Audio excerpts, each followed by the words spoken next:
جب حسن تھا ان کا جلوہ نما، انوار کا عالم کیا ہوگا، ہر کوئی فدا ہے بن دیکھے دیدار کا عالم کیا ہوگا۔ سبحان اللہ۔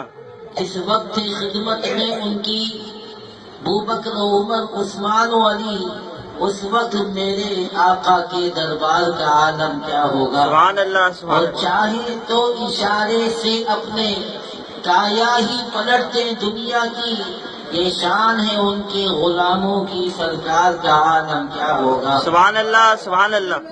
حمد و صلات کے بعد انتہائی واجب الاحترام لائق صدر احترام میرے بزرگوں، دوستوں، ساتھیوں، ملت اسلامیہ کے نوجوانوں، شمع رسالت صلی اللہ علیہ وآلہ وسلم کے پروانوں اور پردے میں رہ کر سننے والی میری ماؤں بہنوں، خطبے کے بعد جو آیت کریمہ تلاوت کرنے کا شرف حاصل کیا گیا، قبل اس کے کہ اس کے تحت کچھ نہ کچھ آئی ہو، خالق کائنات احکم الحاکمین جل مجدہ الکریم کی بارگاہ میں دعا ہے، مولا کریم مجھے حق بیان کرنے اور ہم سب مسلمانوں کو حق کو سن کر حق کو قبول کرنے اور حق پر عمل پیدا ہونے کی توفیق رفیق عطا فرما۔ آمین۔ ایمان والو، آج کی اس مختصر سی نشست میں جو بات آپ احباب کی خدمت میں عرض کرنی ہے، اس کو سمجھ لیجیے۔ مختصر وقت آپ احباب کر دوں گا، لیکن جو بنا قدر قیمتی موتی آپ احباب کو دینا چاہتا ہوں، یقین رکھیے کہ یہ دولت آپ کی پوری زندگی کام آئے گی۔ سبحان اللہ سبحان اللہ۔ دنیا کی دولت تو انسان کی زندگی میں کام آتی ہے، یہ دولت جو میں آپ کو اب دے رہا ہوں، یہ تو انسان کے مرنے کے بعد قبر میں بھی کام آئے گی، سبحان اللہ اور سبحان اللہ۔ آخرت میں بھی یہی دولت انشاءاللہ ہمارے لیے ذریعہ نجات بنے گی۔ ایمان والو، قرآن کریم میں رب کائنات نے ارشاد فرمایا، قُلْ إِنْ كَانَ آبَاؤُكُمْ وَأَبْنَاؤُكُمْ وَإِخْوَانُكُمْ وَأَزْوَاجُكُمْ، اے محبوب صلی اللہ تعالی علیہ وسلم، آپ ارشاد فرما دیں کہ لوگوں، اگر تمہارے دل میں تمہارے والدین کی محبت، تمہارے بیوی بچوں کی محبت، تمہارے عزیز و اقربا کی محبت اور مال تجارت کی محبت اور تمہارے کنبے کی محبت اللہ کی محبت سے، اللہ کے رسول کی محبت سے اور جہاد کی محبت سے زیادہ ہے، تو تم لوگ مومن کہلانے کے لائق نہیں، تم ایمان والے کہلانے کے لائق نہیں۔ تم مومن اس وقت کہلاؤ گے، ایمان والے اس وقت کہلاؤ گے کہ جب تمہارے دل میں اللہ کی محبت، اللہ کے رسول کی محبت اور جہاد کی محبت، دنیا کی تمام محبتوں پہ حاوی ہونا چاہیے۔ گویا اس آیت کریمہ میں اللہ تبارک و تعالی نے ہمیں ایک ایمان کی کسوٹی عطا فرما دی۔ یہ آیت کریمہ ایمان کی کسوٹی ہے کہ ہم میں سے اگر کوئی یہ دیکھنا چاہتا ہے وہ مومن ہے یا نہیں، وہ صاحب ایمان ہے یا نہیں، تو دوستو، آج تو ہر شخص اپنے آپ کو مومن کہتا ہوا نظر آتا ہے۔ کوئی کالے کپڑے پہن کر اپنے آپ کو مومن کہتا ہے، کوئی ہرے کپڑے پہن کر اپنے آپ کو مومن کہتا ہے۔ قرآن نے ایمان کی علامت کالا لباس ارشاد نہیں فرمائی، نہ ہرا لباس ارشاد فرمائی۔ قرآن نے ایمان کی علامت کس چیز کو ارشاد فرمایا؟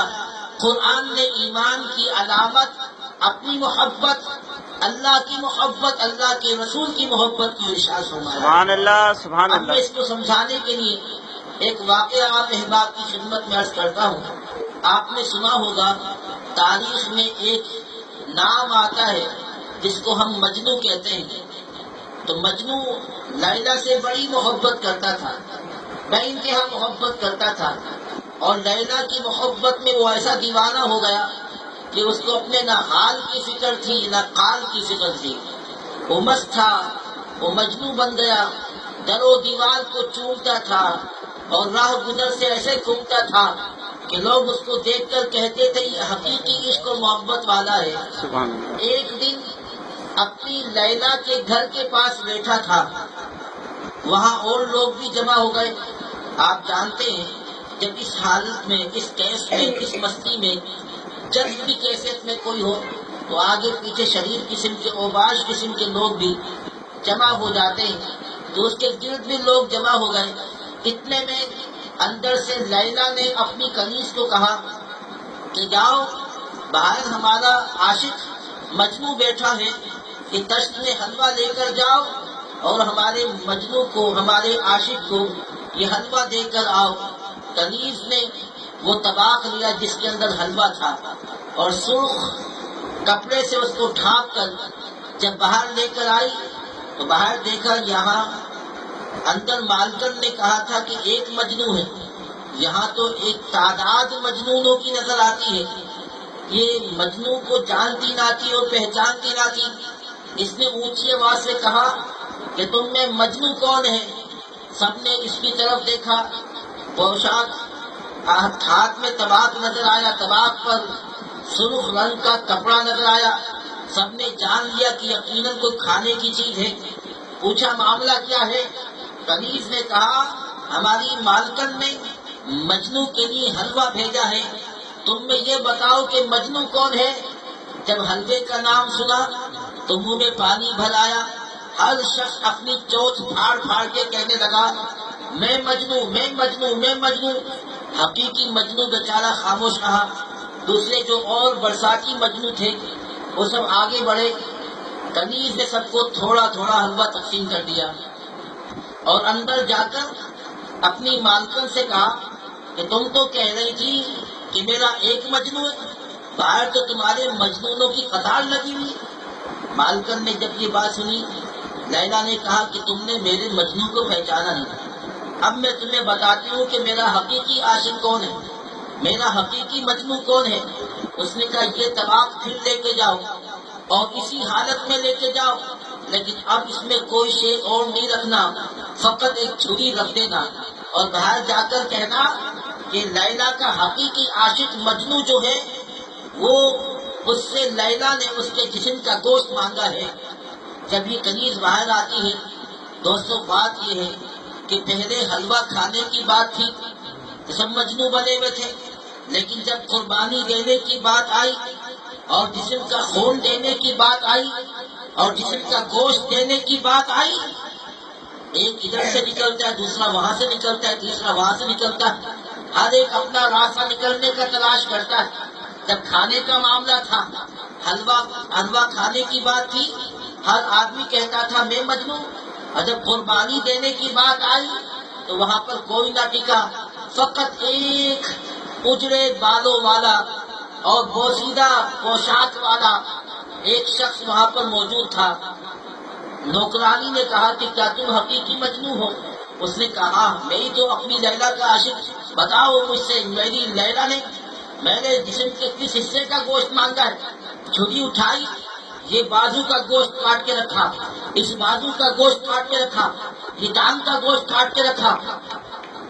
کنیز یہ دیکھ کر اور یہ معاملہ اپنی آنکھوں سے دیکھ کر پریشان ہوئی، فوری طور پر بھاگی ہوئی اپنی مالکن کے پاس گئی کہ مالکن آج میں نے دیکھا تمہارے عاشق کا عالم۔ اس نے مجھ سے صرف یہ پوچھا کہ بتاؤ میری مالکن نے میرے جسم کے کس حصے کا گوشت مانگا ہے، اور میرے جواب کا انتظار بھی نہ کیا اور اپنے جسم کے گوشت کے ٹکڑے کاٹ کاٹ کے اس چشت میں رکھنا شروع کر دیے۔ دوستان محترم، مولانا روم علیہ رحمت القیوم یہ واقعہ نقل کر کے فرماتے ہیں کہ اپنے منہ سے مومن کہنا آسان ہے، بات یہ ہے کہ ہم اپنے آپ کو مومن بعد میں کہیں، رب کا قرآن پہلے ہمیں مومن کہتا ہوا نظر آئے۔ سبحان اللہ۔ رب ہمیں مومن کہے، رب کے محبوب ہمیں مومن کہے۔ مزہ تب ہے کہ قیامت کے دن آقا کہہ دے وہ دیکھو سامنے ہمارا غلام آ رہا ہے، سبحان اللہ، وہ سبحان دیکھو اللہ۔ سامنے ہمارا غلام آ رہا ہے۔ بات یہ ہے عشق ایسا ہونا چاہیے اور محبت ایسی ہونی چاہیے کہ قرآن کریم میں رب کائنات نے فرمایا ایمان کا دار و مدار کس محبت پر ہے؟ فرمایا اگر تمہارے دل میں اللہ کی محبت نہیں، اللہ کے رسول کی محبت نہیں تو تم مومن کہلانے کے لائق نہیں، تم ایمان والے کہلانے کے لائق نہیں۔ مومن اس وقت ہوگے جب تمہارے دل میں دنیا بھر کی تمام محبتوں پر میرے محبوب کی محبت حاوی ہونی چاہیے۔ سبحان اللہ سبحان اب اللہ۔ یہاں پر ایک نقطہ یہ عرض کرنا چاہتا ہوں، دوستوں مجھے یہ بتاؤ، اس آیت کریمہ میں رب کائنات نے 8 محبتوں کا ذکر کیا دنیا میں۔ اولاد کی محبت، والدین کی محبت، بیوی کی محبت، بچوں کی محبت، عزیز و اقربا کی محبت، مال تجارت کی محبت، دنیا کی محبت، دنیا کی 8 محبتوں کا ذکر کیا اور فرمایا کہ ان پر حاوی ہونا چاہیے۔ جن محبتوں کو حاوی ہونا چاہیے وہ 3 محبتوں کا ذکر ہے، اللہ کی محبت، اللہ کے رسول کی محبت اور جہاد کی محبت۔ اب ان 3 محبتوں کو ہم جب اپنے سامنے رکھتے ہیں تو یہ دیکھتے ہیں کہ اگر صرف اللہ سے محبت کا اظہار کیا جائے تو نبی سے محبت بھی رہ جاتی ہے اور جہاد سے محبت بھی رہ جاتی ہے۔ کیا ان تینوں میں کوئی ایک محبت ایسی ہے اگر اس محبت کو اختیار کیا جائے تو باقی دونوں محبتیں خود اس دامن میں موجود ہوں؟ اگر جہاد سے محبت کی جائے بس جہاد کرو جہاد کرو جہاد کرو۔ ناظم آباد میں مولوی صاحب جہاد کے لیے اعلان کر رہے تھے کہ لوگوں جہاد پہ چلنا چاہیے، جہاد وقت کی ضرورت ہے اور آقا کی سنت ہے، اور مجاہد کے گھوڑوں سے جو گرد و غبار نکلتی ہے اللہ کے فرشتے اس گرد و غبار کی قسم کھاتے ہیں۔ اعلان زور و شور سے جاری تھا۔ کچھ ساتھی ہمارے وہاں پہنچے، کہنے لگے مولوی صاحب ہم بھی جہاد پہ جانے کو تیار ہیں مگر ہماری شرط ہے۔ پوچھا کیا شرط ہے؟ تو ہم بھی جہاد پہ جائیں گے لیکن ہماری شرط ہے کہ آپ بھی ہمارے ساتھ چلیں۔ مولوی صاحب ایک دم خاموش ہو گئے، کہنے لگے بات تمہاری ٹھیک ہے لیکن مسئلہ یہ میری بیوی میرے گھر پہ بیمار ہے، میری بیوی بیمار ہے، میں جہاد پہ نہیں جا سکتا۔ ہاں تمہیں میں ایسے ذمہ دار افراد کے ہاتھوں وہاں پہنچاؤں گا، تمہیں جہاد پہ روانہ کر دوں گا، میں جہاد پہ نہیں جا سکتا۔ بتائیے عالم یہ قرآن تو کہتا ہے یا ایھا الذین آمنوا لم تقولون ما لا تفعلون، اے ایمان والو وہ بات کیوں کہتے ہو جس پہ خود عمل نہیں کرتے؟ اللہ اللہ۔ دوسروں کو جہاد پہ بھیجنے کا درس دینے والے میرے اپنے آپ پر تو غور کریں، اپنی حقیقت پر تو غور کریں۔ میرے مصطفیٰ کریم علیہ الصلوۃ والسلام اور تمام صحابہ کرام کی سیرت اٹھا کر دیکھیں، دوسروں کو عمل کا درس بعد میں دیتے ہیں، پہلے خود عمل کرتے ہوئے نظر آتے ہیں۔ سبحان اللہ سبحان اللہ۔ صحابہ کرام علیہم الرضوان۔ دوستوں یہ 3 محبتیں بات دور نکل جائے گی، میں زیادہ ڈیپ اور گہرائی میں جانا نہیں چاہتا، فقط صرف اتنا یہ بتانا چاہتا ہوں تمام گفتگو کا نب لباب یہ ہے کہ رب کائنات نے 10ویں پارے کی اس آیت کریمہ میں جن محبتوں کا ذکر کیا ہے کہ اگر تمہارے دل میں اللہ کی محبت، اللہ کے رسول کی محبت اور جہاد کی محبت، دنیا کی محبتوں پر حاوی نہیں، تم مومن کہلانے کے لائق نہیں۔ مثال کے طور پر تمہارے دل میں مال کی محبت زیادہ ہو، اولاد کی محبت زیادہ ہو، اللہ کی محبت نہ ہو، جیسے کہ آج کل ہمارا عالم یہ ہے کہ ایک شیخ صاحب ان کا آخری وقت تھا، کسی نے کہا کہ بھائی آخری وقت ہے اب تو کچھ اللہ کے نام پہ دیتے جاؤ، کہنے لگے بابا جان دے تو رہا ہوں اور کیا دوں، جان دے تو رہا ہوں اور کیا دوں۔ ایک صاحب بڑے کنجوس تھے، وہ اپنے کسی ساتھی کی بات پر اور کسی معاملے پر بڑے خوش ہوئے تو انہوں نے کہا کہ آج میں تمہیں ایک انعام دیتا ہوں۔ میں کیسا انعام دے رہے ہیں؟ جی میرا گھوڑا جو ہے نا میں تمہیں انعام میں دیتا ہوں۔ وہ گھوڑا انتہائی مڑیل قسم کا تھا، اس لاغر گھوڑے سے 2 قدم چلنا مشکل تھا۔ ان صاحب نے فوری طور پر کہا حضور آپ کا بہت بہت شکریہ، آپ نے مجھے اتنا قیمتی گھوڑا عطا فرمایا، اب مجھے اجازت دیجیے میں جا رہا ہوں۔ انہوں نے پوچھا کہاں جا رہا ہو؟ کہا جمعے کی نماز پڑھنے کے لیے۔ کہا آج تو پیر ہے، جمعے کی نماز پڑھنے ابھی سے جا رہا ہوں؟ کہا آپ نے گھوڑا ایسا دیا ہے، اس گھوڑے پر بیٹھ کر میں مرکزی جامع مسجد میں جمعے تک ہی آج سوار ہوں گا، تو جمعے تک یہاں پر آپ کی مسجد میں جمعے کی نماز تک 3-4 دن میں سفر کر کے وہاں پر پہنچوں گا۔ تو دوستوں اللہ کے نام پر خرچ کرنا اللہ کے نبی کے نام پر خرچ کرنا یہ بھی ایمان والوں کا ہی خاصہ ہے۔ قرآن نے کہا کہ اگر تمہارے دل میں اللہ کی محبت، اللہ کے رسول کی محبت، اس محبت پر مال کی محبت حاوی ہے، تم مومن کہلانے کے لائق نہیں۔ میں جمعے کی نماز پڑھا کر ایک دن جمعے کے دن ممبر شریف کے پاس بیٹھا ہوا تھا، ایک صاحب میرے پاس آئے، کہنے لگے حضرت ایک بات کہنی ہے۔ میں نے کہا جی بولیے۔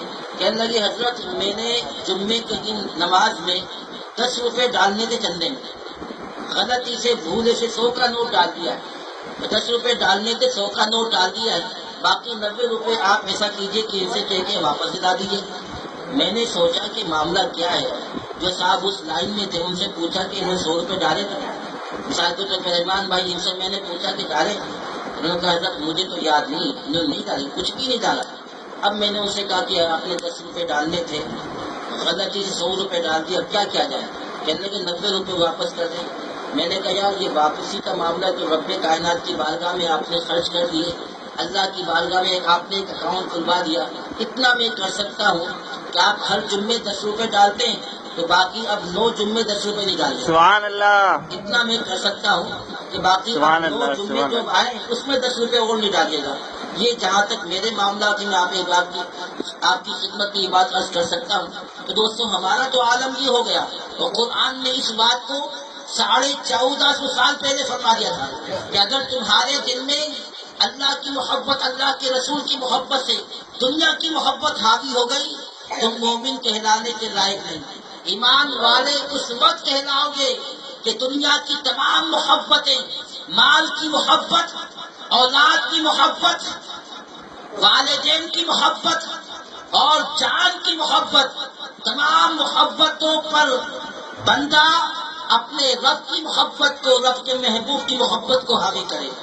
شاعر نے کیا خوب کہا، نماز اچھی، روزہ اچھا، حج اچھا اور زکوٰۃ اچھی، مگر میں باوجود اس کے مسلمان ہو نہیں سکتا، نہ جب تک کٹ مروں میں خواجہ بطحہ کی عزت پر خدا شاہد ہے، کامل میرا ایمان ہو نہیں سکتا۔ سبحان اللہ، سبحان جہاد اللہ۔ کی بات ہے دوستوں، جہاد سے محبت کا اظہار کرتے ہیں، اللہ کی محبت نہ ہو، اللہ کے رسول کی محبت نہ ہو، خالی جہاد کی محبت ہو، تب بھی بندہ مومن کہلانے کے لائق نہیں۔ فقط ایک محبت میرے آقا کریم علیہ الصلوۃ والسلام کی، یہ محبت ایسی محبت ہے کہ بندہ اگر اللہ کے نبی کی محبت کو اختیار کرتا ہے تو فطری طور پر جہاد کی محبت بھی اس کو ملتی ہے، رب کی محبت بھی اس کو ملتی ہے۔ سبحان اللہ،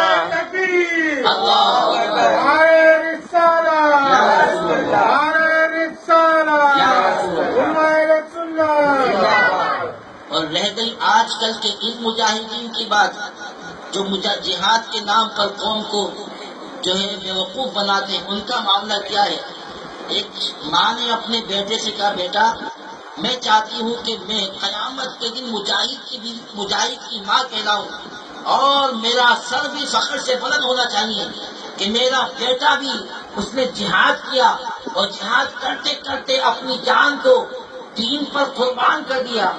اچھا وہ لڑکا تھا پلپلا قسم کا، جہاد کیا کرتا ہے بیچارہ، جنگ میں جانے ہی گوارا نہیں کرتا، لیکن جب ماں نے بہت بے انتہا مجبور کیا تو یہ ایسے وقت پر جہاد پر گیا جب جہاد ہو چکا تھا، میدان جنگ میں گیا اور ایک کافر کی ٹانگ کاٹ کر اپنی ماں کو لا کر کہا کہ ماں دیکھو تم کتنی خوش قسمت ہو کہ تمہارا بیٹا میدان جنگ سے کافر کی ٹانگ کاٹ کے لایا ہے۔ ماں بڑی خوش ہوئی، آگے بڑھ کر اس کی بلائیں لی، ماتھے کو چوما اور کہا کہ بیٹا میں بڑی خوش قسمت ہوں کہ تجھ جیسا بیٹا مجھے ملا ہے، کافر کی ٹانگ کاٹ کے لایا ہے، لیکن